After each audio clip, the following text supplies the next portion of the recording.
नमस्कार इतिहास मित्रांनो. छत्रपती शिवाजी महाराजांनी अफजल खान भेटीच्या प्रसंगी त्यांचे वकील असलेल्या पंताजी गोपीनाथ बोकील उर्फ पंताजी पंत यांच्या बाबतीत घडलेल्या एका घटनेत अवमान कराल तर पायात बेडी आणि गळ्यात लोखंडी गळपट्टा घालून दगड वाहायला लावू असा कडक शिक्षेचा इशारा दिला होता. तर पंताजींचाच संबंध असलेल्या आणखी एका तंट्यामध्ये शिवरायांनी अगदी विचारपूर्वक घेतलेला निर्णय आपल्या मनाला अत्यंत भिडणारा असाच आहे.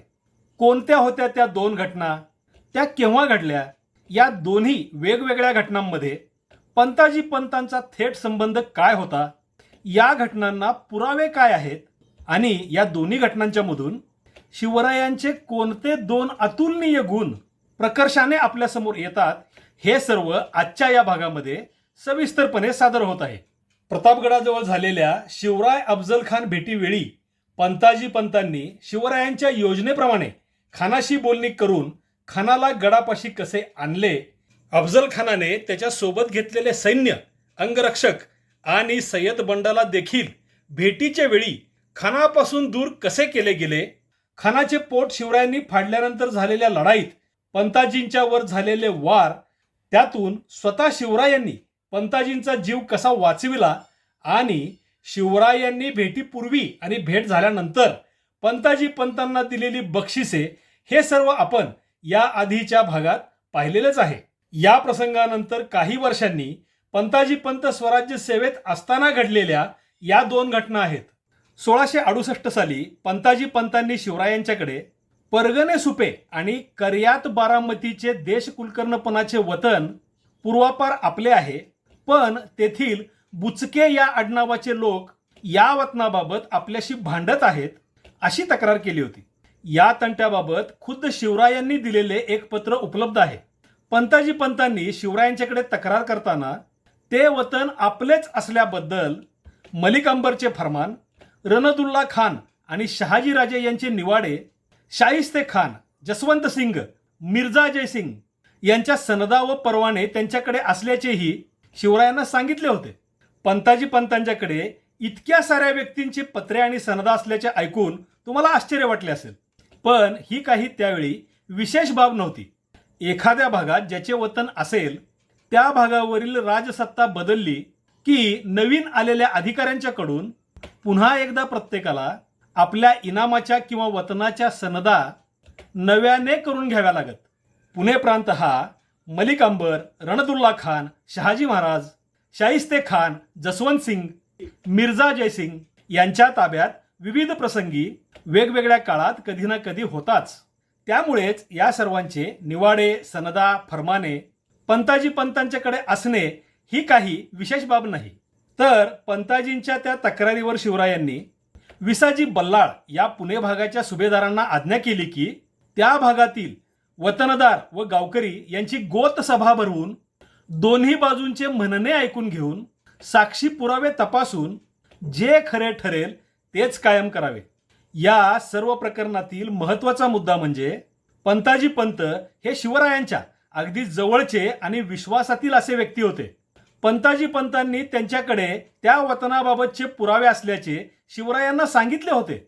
हे सर्व पुरावे स्वतः पाहून शिवराय निर्णय देऊ शकले असते, पण असे न करता शिवरायांनी स्वतःच्या अधिकारामध्ये कोणताही निर्णय न देता या प्रकरणाच्या निवाड्यासाठी न्यायदानाची सर्व प्रक्रिया काटेकोरपणे व योग्य पद्धतीने पूर्ण करून त्या भागातील सर्व महत्त्वाच्या लोकांसमक्ष चौकशी करून जे खरे ठरेल ते कायम करण्याची आज्ञा दिली होती. या सर्व प्रकरणातून पंताजी हे जवळचे असल्यामुळे त्यांची बाजू आपण घेतली असा लोकांचा समज होऊ नये म्हणून शिवराय किती दक्ष होते, तसेच शिवरायांच्या निर्भीड आणि जवळच्या व्यक्तींसाठी देखील न्यायदानामध्ये हस्तक्षेप न करता रीतसर पद्धतीनेच न्यायदान करण्याच्या आणि जे खरे ठरेल तेच मान्य व कायम करण्याच्या कठोर न्यायी वृत्तीचे दर्शन आपल्याला या प्रकरणातून घडते. पंताजी पंतांनी 1647 पासून निष्ठेने स्वराज्य सेवा केली होती. ते शिवरायांचे चिटणीस म्हणजे पत्रलेखक आणि एक प्रकारे खाजगी सचिव होते. अफजल खानाच्या भेटीच्या वेळी त्यांनी शिवरायांनी त्यांच्यावर सोपवलेली जबाबदारी अगदी हुशारीने आणि नीटपणे पार पाडली होती. शिवरायांच्या पेक्षा ते वयाने मोठे तर होतेच, शिवाय ते शिवरायांच्या अगदी जवळचे आणि विश्वासू असे व्यक्ती होते. तरीही शिवरायांनी त्यांच्या त्या वतनाच्या तंट्याच्या प्रकरणात या सर्व गोष्टी बाजूला ठेवून स्वतः कसलाही हस्तक्षेप न करता निष्पक्ष आणि निर्भीड न्यायदानाचा लोकमान्य आणि पारदर्शक असाच मार्ग निवडला होता. अशा प्रकारे न्यायदानाच्या बाबतीत कुणाचाही कसलाही मुलाहिजा न ठेवणारे शिवराय स्वराज्यातील अनुभवी, निष्ठावंत व कर्तव्यतत्पर व्यक्तींचा आदर सर्वांनी ठेवावा याबाबत किती जागरूक होते हे दर्शवणारी एक घटना पंताजी पंतांच्याच बाबतीमध्ये घडलेली होती.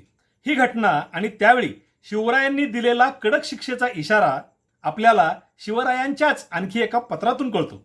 प्रत्येक शब्द न शब्द महत्वाचा असलेल्या या पत्रातील ही घटना 1662 साली घडली होती. त्यावेळी भोरजवळच्या रोहिड खोऱ्याच्या देशमुखांना लिहिलेल्या या पत्रात शिवराय म्हणतात, पंताजी पंडित आंबोडा आहेत, म्हणजे आंबोडा गावी राहत आहेत.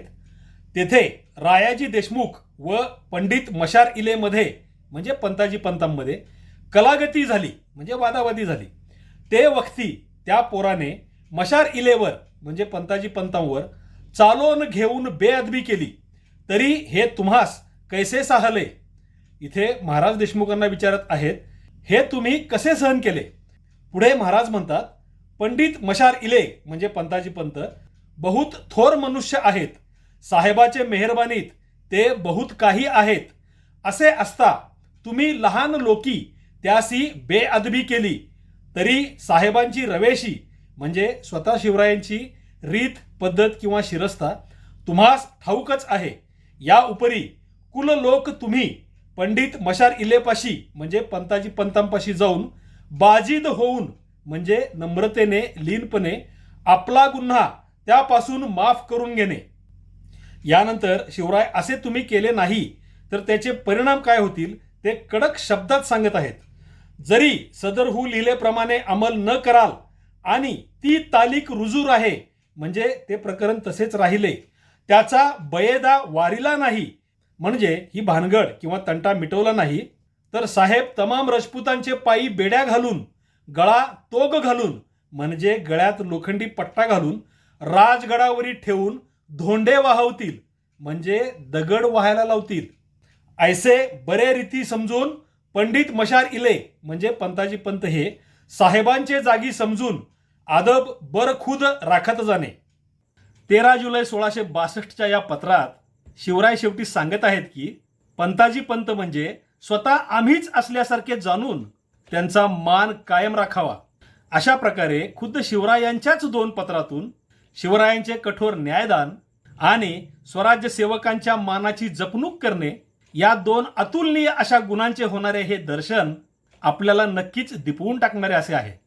मित्रांनो, आजच्या या भागातील अपरिचित इतिहास, शिवरायांची ती 2 पत्रे आणि त्या 2 पत्रांतून होणारे शिवछत्रपतींच्या गुणांचे दर्शन हे सर्वच तुम्हाला नवीन वाटले असेल, आवडले असेल तर तुमच्या परिचितांना या व्हिडिओची लिंक जरूर शेअर करा, व्हिडिओ लाईक करा. त्याचबरोबर तुम्ही अजून आपले हे मराठेशाही प्रवीण भोसले यूट्यूब चॅनल अजून सबस्क्राईब केले नसेल तर आवर्जून सबस्क्राईब करा. पुन्हा भेटूयाच पुढच्या व्हिडिओत. तोपर्यंत जय शिवराय, जय महाराष्ट्र धर्म.